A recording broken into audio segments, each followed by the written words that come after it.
चलो देखो, हम सब क्या पढ़ रहे हैं जी? डी ब्लॉक और एफ ब्लॉक के तत्व, D and F block elements. F block elements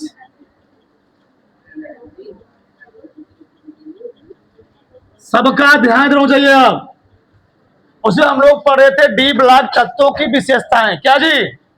D block तत्वों की, डी ब्लॉक तत्वों की विशेषताएं।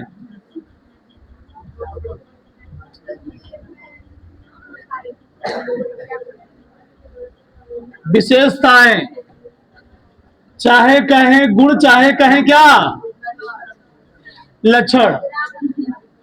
तो कितने गुण हुए थे? 2 गुण हुए थे। तीसरा का गुण लिखो,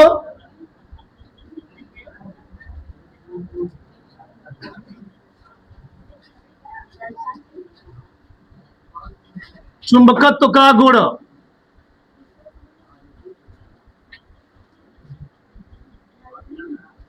चुंबकत्व का गुण उसमें लिखो, डी ब्लॉक के अधिकांश तत्व, डी ब्लॉक के अधिकांश तत्व, डी ब्लॉक के अधिकांश तत्वों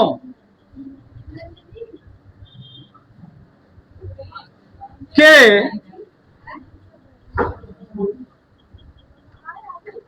बाहरी उपकोष में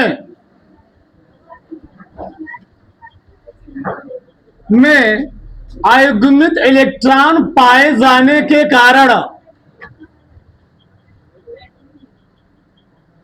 आयुग्मित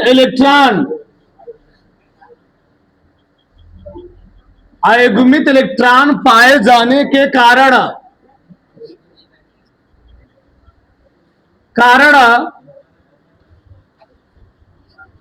चुंबकत्व का गुण, चुंबकत्व का गुण प्रदर्शित करते हैं। चुंबकत्व का गुण क्या जी? प्रदर्शित करते हैं। हमने क्या लिखा? डी ब्लॉक के अधिकांश तत्वों के बाहरी कोश में अयुग्मित इलेक्ट्रॉन पाए जाने के कारण चुंबकत्व गुण क्या जी? प्रदर्शित करते हैं। इसका मतलब क्या है? समझदार दर। चलो, हमने बोला था अगर किसी भी ड्यूब कोश के चुंबकत्व के आधार पर हम लोग पदार्थों को बांटते हैं 3 भागों में। कितने भागों में? 3 भागों में। पहला क्या होता है? अनुचुंबकीय पदार्थ। क्या जी? सब मैं लिख ही देता हूं। चुंबकत्व के आधार पर, चुंबकत्व के आधार पर पदार्थों को 3 भागों में वर्गीकृत, 3 भागों में वर्गीकृत किया जाता है। अभी हम लोग यहां विस्तार से पढ़ेंगे, फिर साथ बताएंगे इसको हम। ठीक, पहला क्या होता है? अनुचुंबकीय पदार्थ। क्या जी? अनुचुंबकीय पदार्थ। दूसरा क्या होता है? प्रतिचुंबकीय पदार्थ।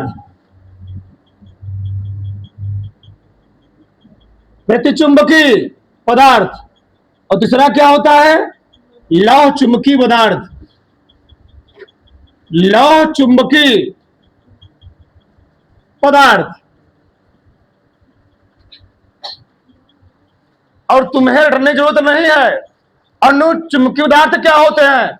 ऐसे पदार्थ जिन्हें चुंबक की ओर लाए जाने पर क्या जी? बहुत कम क्या होते हैं? आकर्षित होते हैं। उसको हम लोग क्या बोलते हैं? अनुचुंबकीय पदार्थ। ऐसे पदार्थ जिन्हें चुंबक के समीप लाए जाने पर उससे दूर भागते, उसको हम लोग क्या बोलते हैं? प्रतिचुंबकीय पदार्थ। और ऐसे पदार्थ जिन्हें चुंबक के समीप लाए जाने पर प्रबल रूप से क्या होते हैं? अट्रैक्ट होते हैं, उसको हम लोग क्या बोलते हैं? लौह चुंबकीय पदार्थ। चुंबक के समीप लाए जाने पर थोड़ा सा आकर्षित होते। क्या जी? लिख देता हूं मैं। चुंबक के समीप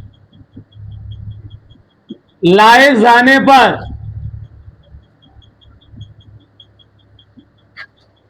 मामूली सा या थोड़ा सा लिख लो, थोड़ा सा आकर्षित, तो तुमको मार्केट में दिख जाएंगे तुम्हारे आसपास कहीं। ये क्या जी? चुंबक के समीप लाए जाने पर,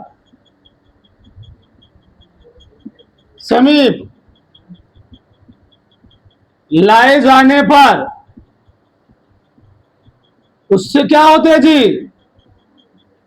उससे दूर भागते हैं, प्रतिचुंबकीय हो गए। और चुंबक के समीप लाए जाने पर ये क्या होते हैं? प्रबल रूप से आकर्षित होते हैं। समीप लाए जाने पर प्रबल रूप से क्या होते हैं? आकर्षित होते हैं, आकर्षित होते हैं। मतलब जो अणुचुंबकीय होते हैं ये थोड़ा सा क्या जी? दुनिया से अलग होते का मतलब यह है, तब मोह माया इनका थोड़ा लगाव होता है, लेकिन थोड़ा क्या होता है? कम होता है। किसका? अणुचुंबकीय पदार्थों का। प्रतिचुंबकीय क्या होते हैं? ये मोह माया में पड़ते ही नहीं है। कौन? प्रतिचुंबकीय पदार्थ। इसलिए इसको हम लोग क्या बोलते हैं? प्रतिचुंबकीय। मतलब मोह माया से पूरा दूर रहते हैं। कौन जी? प्रतिचुंबकीय। और ये क्या होते? तो खतर सबसे खतरनाक, चुंबक के समीप लाए जाने पर प्रबल रूप से, मतलब मोह माया की ओर ज्यादा अट्रैक्ट होते हैं। जब तक नंबर नहीं मिल जाए तब तक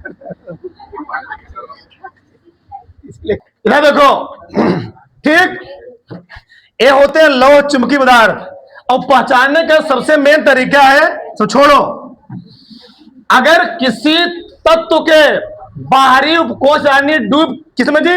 ड्यूब कोष में एक या दो या तीन अयुग्मित इलेक्ट्रॉन है तो उसको हम लोग क्या बोलेंगे? अणुचुंबकीय पदार्थ। क्या बोलेंगे? अणुचुंबकीय पदार्थ। और वही अगर बाहरी उपकोष में, बाहरी उपकोष पूरा भरा हुआ है, क्या जी? पूरा भरा है, टोटल 10 नहीं 0, मतलब इसमें क्या जी? अयुग्मित इलेक्ट्रॉन है। क्या है? अयुग्मित इलेक्ट्रॉन। अगर अयुग्मित इलेक्ट्रॉन कितने रहेंगे? 1 2 3, तो उसको हम लोग क्या बोलेंगे? अगर कोई नहीं है, 0, पूरा भरा हुआ है, तो जब फुल रहेगा, फुल क्या जी? पूर्ण रूप से भरा, पूर्ण भरा रहेगा, तो क्या बोलेंगे उसको? प्रतिचुंबकीय। और बाहरी कक्षक में अगर 3 या क्या जी? 4 या 5, अगर 4 या 5 अयुग्मित इलेक्ट्रॉन है वो क्या होगा? वो होगा लौह चुंबकीय पदार्थ, लौह चुंबकीय पदार्थ होगा। बात समझ में आई? चलो मैं दिखाता हूं उदाहरण के साथ। जैसे मैं पहले लेता हूं Fe3+, Fe3+, ठीक, जगह हो जाएगा हमारे हिसाब से। बताओ पहले हम लोग किसका ट्राई विन्यास करेंगे? Fe का। कितना होता है? 26 मॉलिक्यूल ना, बोलो।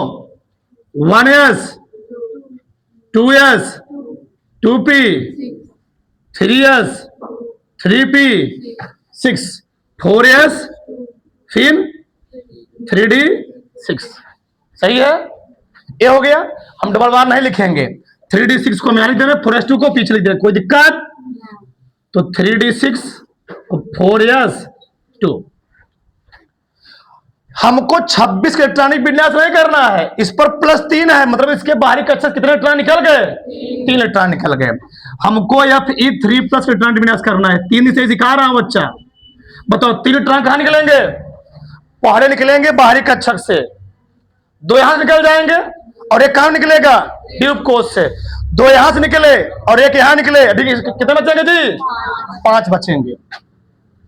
1s2 लिखना बंद कर दो, 2s2 2p 3s 3p 3d अच्छा मैं इसको भी लिख दे रहा हूं, तुमको समझ में आया इससे। 4s0 सही है। संतुष्टम। बताओ डीप कोश में कितने इलेक्ट्रॉन है? डीप कोश में 5 इलेक्ट्रॉन। बताओ डीप कोश में कितने कक्षक होते हैं? 5 कक्षक। बना दो इसको, 5 कक्षक। तो 1 2 3 4 5, 1 2 3 4 5, 5 इलेक्ट्रॉन बना दिया। जो इलेक्ट्रॉन हम लोग भरते हैं हुंड के नियमानुसार। किसके अनुसार? हुंड के नियमानुसार। बताओ कितने? ये अयुग्मित है। जब अकेले अकेले रहेगा तो अयुग्मित होगा, जब दुद्दू मिले रहेंगे तब क्या होंगे? ये अकेला अकेला बड़ा खतरनाक होता है। ठीक, दुद्दू मिला हो गए, सही है। बताओ कितने अयुग्मित इलेक्ट्रॉन इसमें हैं? इसमें 5 अयुग्मित इलेक्ट्रॉन। कितने जी मैं लिखा हूं नीचे? 5 अयुग्मित इलेक्ट्रॉन। अयुग्मित इलेक्ट्रॉन इसमें हैं। अब बताओ बच्चा, अगर 5 अयुग्मित इलेक्ट्रॉन है, अनुचुंबकी, लौह चुंबकी की प्रतिचुंबकी? बोलो, यह लौह चुंबकी। कौन सा हुआ है? हाँ, लौह। मतलब अयुग्मित इलेक्ट्रॉनों की संख्या निकाल तो बता सकते हो, लौह चुंबकी है। कौन है? लौह चुंबकी, सही है। अच्छा, अब आगे मैं बात करता हूं। यह देखो, चलो ये लौह चुंबकी। क्या जी? लौह चुंबकी। यहां तक किसी कोई डाउट? यहां तक किसी कोई समस्या नहीं? वेरी गुड, आगे उधर चलो।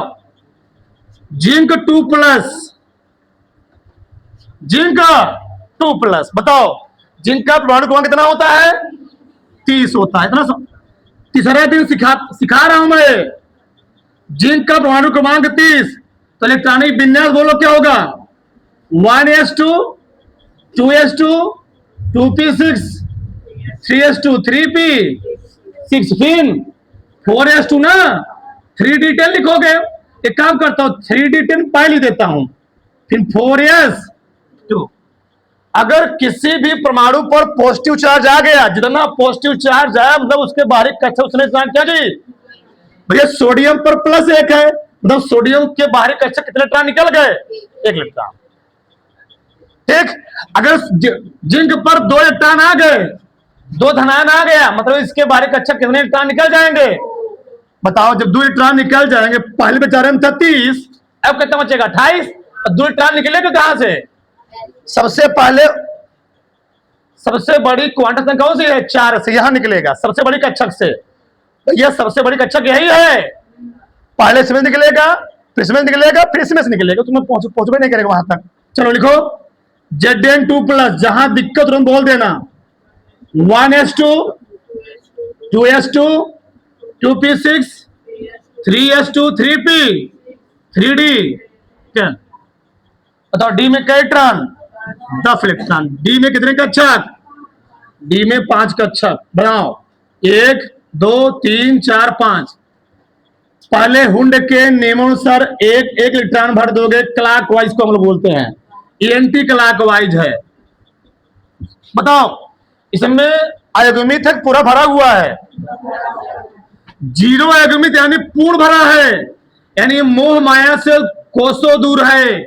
जब मोह माया से कोसों दूर है तो लौह चुंबकी क्या होगा जी? ये हो गया प्रतिचुंबकी। मतलब इसके समीप कोई चुंबक उम्बक ले जाओगे, एक आकर्षित उसे नहीं करेगा। मतलब ये पूर्ण भरा है। क्या भरा है जी? ना पूरा भरा। तो इसमें क्या है? 0 अयुग्मित। ये भी पूछ लेता है इसमें कितने अयुग्मित और युग्मित इलेक्ट्रॉन है, तो 0 अयुग्मित इलेक्ट्रॉन इसमें है। यहां तक किसी को डाउट, किसी कोई संशय नहीं? तीसरा का उदाहरण हमको देना पड़ेगा, पूछना पड़ेगा। चलो तो मैं पूछता हूं, Mn 2+, ये क्या है जी? मैग्नीज। क्या है? मैग्नीज। बताओ मैग्नीज का परमाणु क्रमांक कितना होता है? कितना? 25 होता है। ठीक, 1s2 2s2 2p6 3s 3p6 फिर 3d पहले इसको लिख लो 4s2 3d 2 2 4 6 4 10 2 12 6 18 18 2 20 5 25। ठीक, कितने इलेक्ट्रॉन निकालने हैं? कितने जी? 2 इलेक्ट्रॉन निकालने हैं। तो क्या बने बताओ? 1s2 2s2 2p6 3s2 3p 4 3d। समझ रहे हो ना? इसको हमको पहले लिखना चाहिए था, लिख ही दे रहा हूं, कुछ दिक्कत हो जाएगा। 3d 5 4s2 3d 5। बताओ कितने इलेक्ट्रॉन डी में है? 5 इलेक्ट्रॉन। कितने इलेक्ट्रॉन बताओ? लौह चुंबकी, अणु चुंबकी, प्रतिचुंबकी? क्या रहा? ये भी लौह चुंबकी है। ये भी क्या है? लौह चुंबकी। क्यों? 5 अयुग्मी इलेक्ट्रॉन। कितने जी? 4 या 5 रहेंगे, उसको हम लोग क्या बोलेंगे? लौह चुंबकी। अब अणु चुंबकी वाला, अणु चुंबकी ढूंढना पड़ेगा, ढूंढना पड़ेगा। ठीक, क्या हुआ? निकल ले लें? अच्छा, ठीक ठीक ठीक, तुम्हारी बातों पर हम सहमत हुए। वो कैम्बो खुश होना जी। Na2+। बताओ कितना परमाणु क्रमांक निकल का? 28। 1s 2s 2p 3s 3p फिर 3d 8 4s। सही है? 20 20 और 28। Nickel 2+ Na2+। कितना इलेक्ट्रॉन निकालना है? 1s2 2s2 2p 3s 3p 3d 8। बताओ डी में कितने का इलेक्ट्रॉन इस बार है? 5 इलेक्ट्रॉन है। कितने इलेक्ट्रॉन? 8 इलेक्ट्रॉन है। 5 हो गया, 6 7। कितने अयुग्मित? कितने अयुग्मित? 2 अयुग्मित। जब 2 अयुग्मित, ये अनुचुंबकी है। कौन जी? एक बात यही जान लो बच्चा, तुम तो ए सीख ही रहे हो, यही पर 3 चीज और सीख लो, बार बार आएगा। अगर अगर किसी भी, बहुत ही ध्यान से समझना, एक प्रश्न बोर्ड में पूछे गए हैं, अगर कोनो भी परमाणु या तत्व जिस पर धनायन हो चाहे धनायन ना हो, अगर उसका सभी द्वीपकोश पूर्ण रूप से भरा है, वह प्रतिचुंबकी तो होगा ही, साथ में वह रंगहीन होगा। क्या होगा? कलरलेस, रंगहीन। और रंगहीन को हम साइंस भाषा में बोलते हैं सफेद का। कौन जी? सफेद। पूछ लेगा, पूछ लेगा Zn का रंग कैसा होगा? Zn2+ का रंग कैसा होगा? सफेद।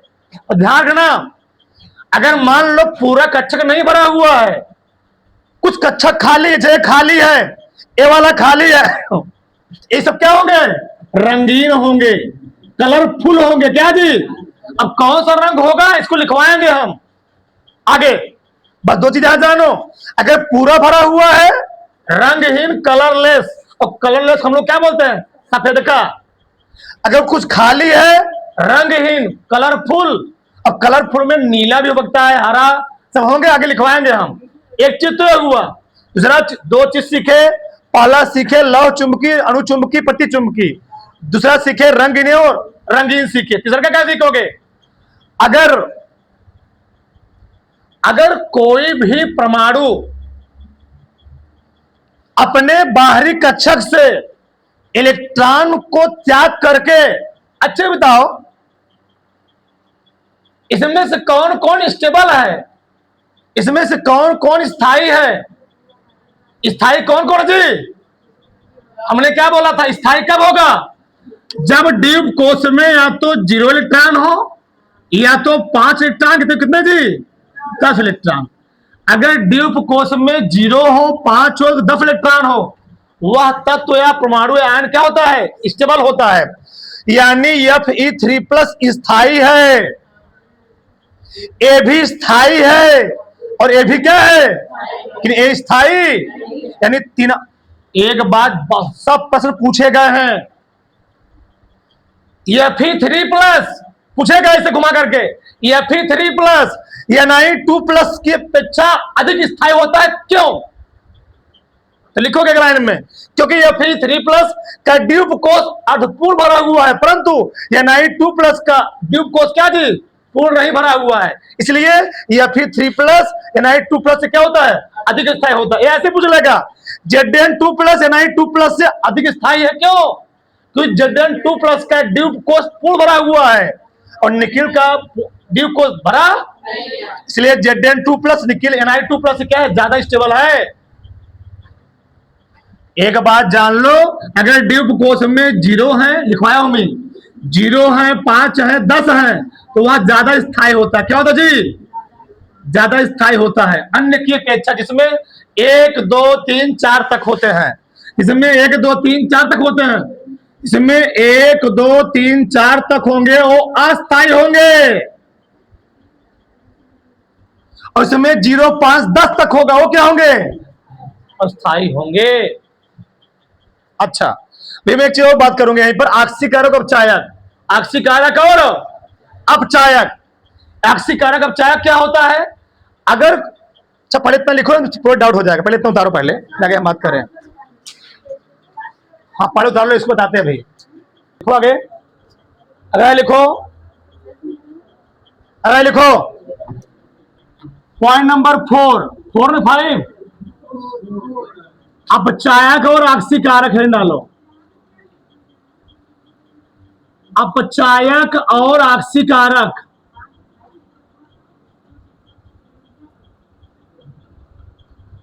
आक्सीकारक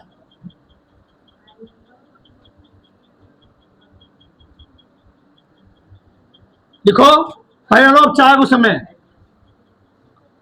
उसमें ही डालना अपचायक। यदि कोई परमाणु या आयन इलेक्ट्रॉन निकालकर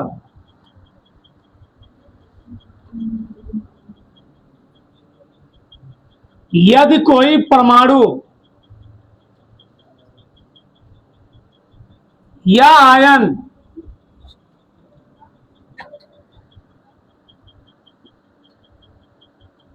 इलेक्ट्रॉन निकालकर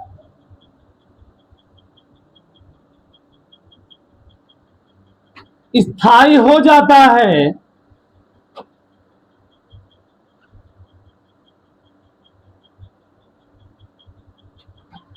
अपचायक कहलाता है।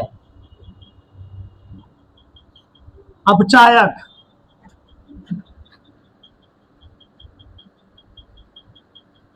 चैप्टर समझो कि बड़ा मजेदार चैप्टर है, बहुत कुछ सीखोगे इसमें।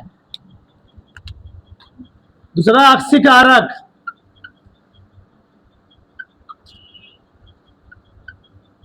देखो यदि कोई परमाणु या आयन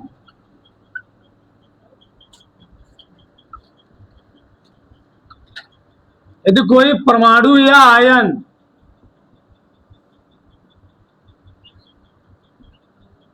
इलेक्ट्रॉन ग्रहण करके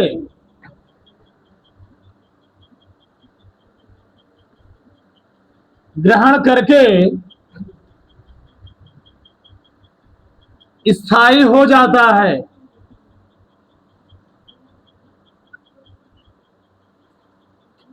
आक्सीकारक कहलाता है।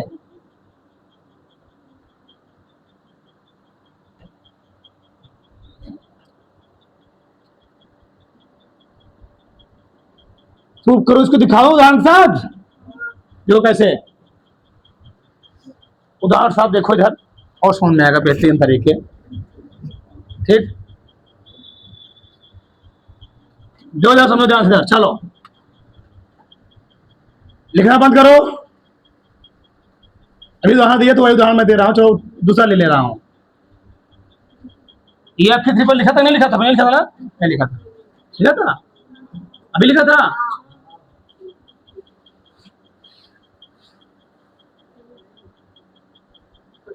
चलो तब उसको मैं बदल देता हूं, कॉपर प्लस लिख देता हूं, ठीक। बताओ सब लोग, कॉपर का परमाणु क्रमांक कितना? इलेक्ट्रॉनिक विन्यास 1s2 2s2 2p। इलेक्ट्रॉनिक विन्यास सबको आगे होगा ना? जी 3s2, फिर 3p 3d अपवाद वाला है 4s अपवाद वाला, मैंने बताया था ना। करना किसका हमको है? कॉपर प्लस करियो, जल्दी से, लेट हो रहा है। कॉपर प्लस मैंने लिखा। बताओ इससे इलेक्ट्रॉन निकलेगा, इलेक्ट्रॉन आए, इलेक्ट्रॉन निकलेगा ना जी। देर बैठ जाओ। 1s2 2p6 3s 3d10 इतने इलेक्ट्रॉन निकले जी। एक इलेक्ट्रॉन निकल गए। तो अगर किसी परमाणु पर धनायन आ गया, मतलब उस परमाणु के बारीक अच्छे से उतने इलेक्ट्रॉन निकल गए। अगर ऋणायन आ गया, उतने इलेक्ट्रॉन आ गए। तो कई इलेक्ट्रॉन निकले? एक कहां निकलेगा? यस से। कहां से? यस से इलेक्ट्रॉन निकल गया। तो इस पर कितने इलेक्ट्रॉन बचेंगे डी में? 10। अब बताओ, जब डी में 10 हो गए, क्या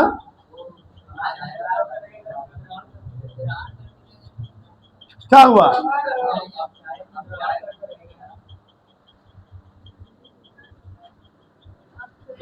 और जगह पढ़ना,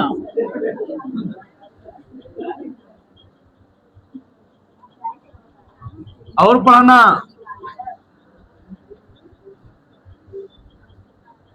और पढ़ोगे दिमाग काम करेगा।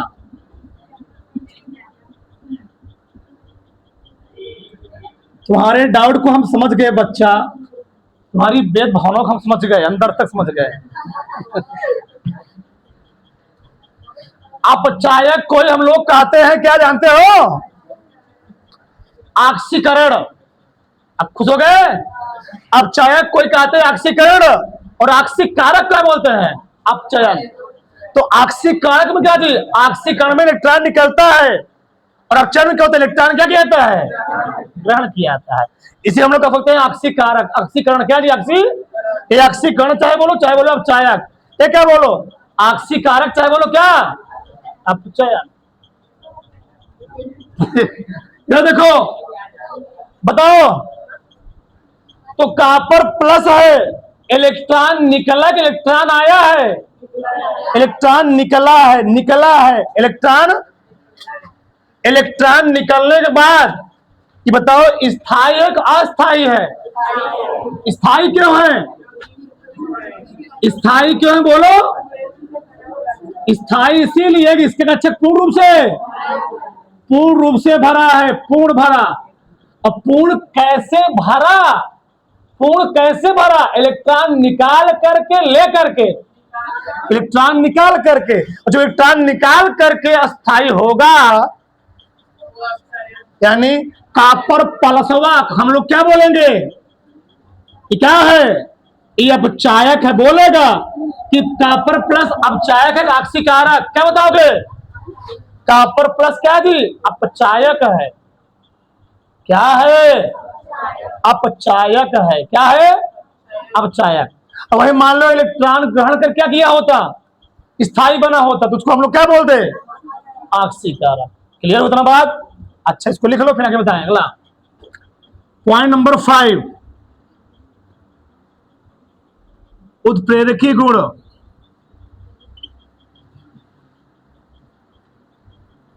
उत्प्रेरकी गुण डी ब्लॉक के अधिकांश तत्व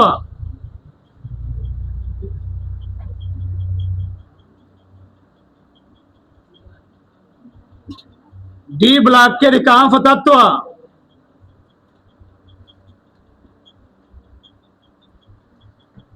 उत्प्रेरक की तरह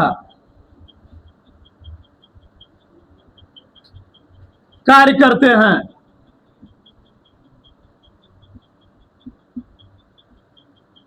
डी ब्लॉक के अधिकांश तत्व उत्प्रेरक की तरह कार्य करते हैं, अर्थात ए किसी रासायनिक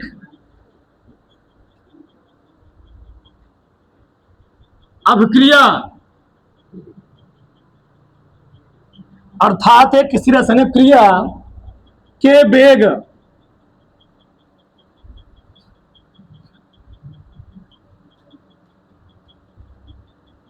को बढ़ा या घटा देते हैं,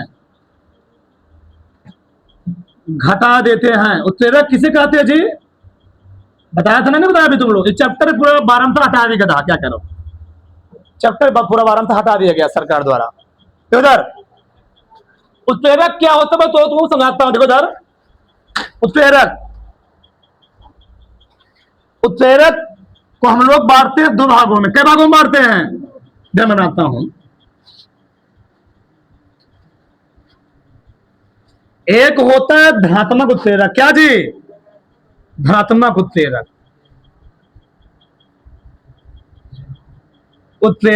और एक क्या होता है?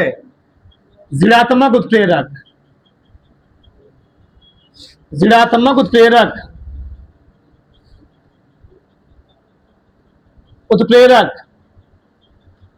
ठीक। अब इसी हम लोग आगे बहुत सारे भागों में बांटते हैं। उत्प्रेरक वर्धक, उत्प्रेरक विष। उत्प्रेरक क्या होता है समझ जाकर? ऐसे पदार्थ जो किसी रासायनिक क्रिया में भाग लिए बिना उस अभिक्रिया के वेग करते हैं, बढ़ाया घटा देते हैं, उसको हम लोग कहते क्या है? उत्प्रेरक। एकदम बेस्ट उदाहरण है, ऐसे समझो। मान लो तुम्हारे विद्यालय में 2 मिनट बीच में मारपीट हो रहा हो। मैं थोड़ा सा मानो, थोड़ा सा हो गया, मालूम मारपीट होने लगा। अब तीसरा दोस्त रे तोरे हरे तेरे पापा कैसे बोलते रे, धीरे तेरे पापा से बोलते रहे होता ना, देख देख देख तेरे पापा कैसे बोलते रहे, तेरे पापा कैसे बोलते, बस थोड़ा सा भर दिया, एक मुक्का और ले मोहर फट गया। ले तुका मार दिला सर, तेरे पापा ऐसे है, थोड़ा बड़े है, तो मार दिया, ले 2 मुक्का और मार दिया, अरे दांत फैल सब बत्ती से बंदा चला गया। ये क्या होता है बताओ? तो 2 मिनट भी तुम मार हो रहा, तीसरा का वहां पर बस भर रहा है। क्या जी? भर रहा है। तो तीसरा मिनट हम लोग क्या बोलेंगे? धनात्मक उत्प्रेरक। क्या धनात्मक मतलब रासायनिक अभिक्रिया में भाग तो नहीं ले रहा है, लेकिन दोनों अभिक्रियाओं को वेग कर रहा हो, बढ़ा रहा है, उसको हम लोग क्या बोलेंगे? भैया गांव में तुम लोग देखते हो कि मारपीट हो रहा है, तीसरे में जा रहे तो तुमको मार देना ऐसे हो सकता है? बस हाँ, इतना तुम्हारी औकात नहीं, तुमको मार दिया ले।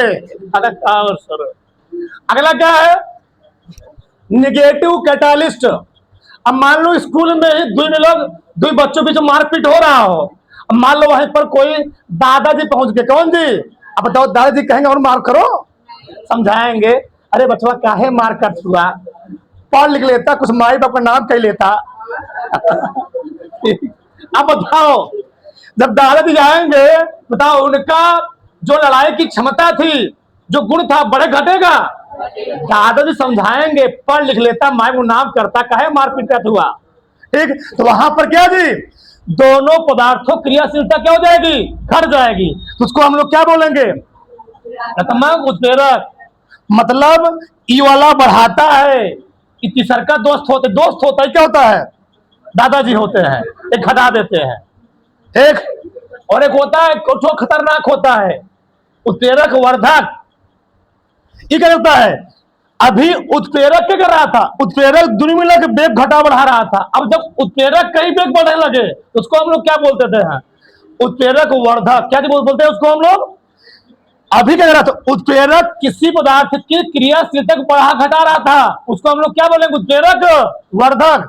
और जब उत्प्रेरक कहीं कोई क्या करने लगे, वेग बढ़ाने घटाए, उसको हम लोग क्या बोलते थे? उत्प्रेरक वर्धक। से मान लो, ठीक, मान लो ये हम हैं, ठीक, ये हमारी, हाँ ठीक, मैडम जी, ठीक, ये मम्मी है कौन जी? हाँ ठीक।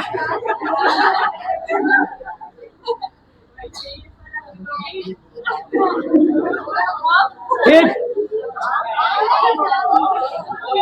चलो अब मान लो हम यहाँ पर है, मम्मी और मैम की सासू माँ कहाँ पर, घर पर है। अब हम यहाँ पढ़ा रहे, उधर चला कि बातचीत क्या हो गया इसमें, दोनों में हो गया शुरू मारपीट। ठीक, बोलो मत। अब बाई चांस ये हमारे पास फोन की, कौन फोन की? हाँ, अब क्योंकि देखो मैडम जी है तो हम किसका पक्ष लेंगे, इनका पक्ष लेंगे, इनका पक्ष लेंगे। अगर मैं फोन करेंगी पहले मैं इनका पक्ष, किसका पक्ष लूंगा? अपने मम्मी का पक्ष लूंगा। भाई तुम्हारी गलती होगी, इनकी गलती नहीं होगी। मारपीट हुआ मान लो, अब बाई चांस वहीं पर थोड़ा चालाक थी, क्या थी? चालाक थी, अपने बहन के पास फोन कर दी। किसके पास? बहन के पास। तुम समझा। और बहन के फोन फिर किसका आएगा जी? फिर बहन के फोन किसके? ठीक, अब जब बहन का फोन हमारे पास आएगा, अब हम किसको बोलेंगे? अब इनको थोड़ा कम बोलने बजाय किसको जी? अब मम्मी थोड़ा समझाया जाएगा। ठीक है चीज यहाँ पर तो उल्टा हो गया। जब कोई पदार्थ किसका जी? उत्प्रेरक का ही, अभी कौन बढ़ा घटा रहा था। अब जब कोई पदार्थ उत्प्रेरक की क्रियाशीलता क्या करने लगे, बढ़ाने लगे, उसको हम लोग क्या बोलते हैं? उत्प्रेरक वर्धक। तुम लोग देखे भी होंगे हाइबर विधि में, जब हाइबर विधि में अमोनिया का निर्माण किया जाता है, किसका जी? ये है 3H2 प्लस N2 से क्या बनता है? बनता है 2NH3। जब हाइबर विधि से अमोनिया का निर्माण किया जा रहा था, जब ऐसे डायरेक्ट अमोनिया बनाया जा रहा था तो टाइम ज्यादा लग रहा था, तो हाइबर ने क्या किया? पहले समय मिलाया आयरन, क्या मिला दिया? पहले टाइम लग रहा था 1 घंटा, जब आयरन नहीं मिला हुआ था, जब आयरन मिला दिया तो टाइम क्या लगा? कम लगा, मतलब 20 मिनट लगा। उन्होंने सोचा और टाइम मैं घटा सकता हूं, अभी ये उत्प्रेरक था, अब इसलिए उन्होंने क्या किया? एक पदार्थ और मिला दिया, मोलिब्डेनम। क्या जी? मोलिब्डेनम। ये क्या किया? इस मोलिब्डेनम ने उत्प्रेरक की क्रियाशीलता बढ़ा दिया। अब जो टाइम 20 मिनट लग रहा था, अब कई मिनट में? 5 मिनट में क्रिया पूर्ण हो गई है, समझो। खाना खा लिए, एक दिन खाना खाओ, ठीक, बैठो मत, खाना खाना पचा 6 घंटे बाद, एकदम तुम खाना खाने में मट्ठा पी लो, मुरई खा लो। अब बताओ क्या होगा? मट्ठा पी लोगे। जब मट्ठा पी लोगे मूली का भोजन दर्शन क्या होगा जी? अब पहले होगा वही चीज।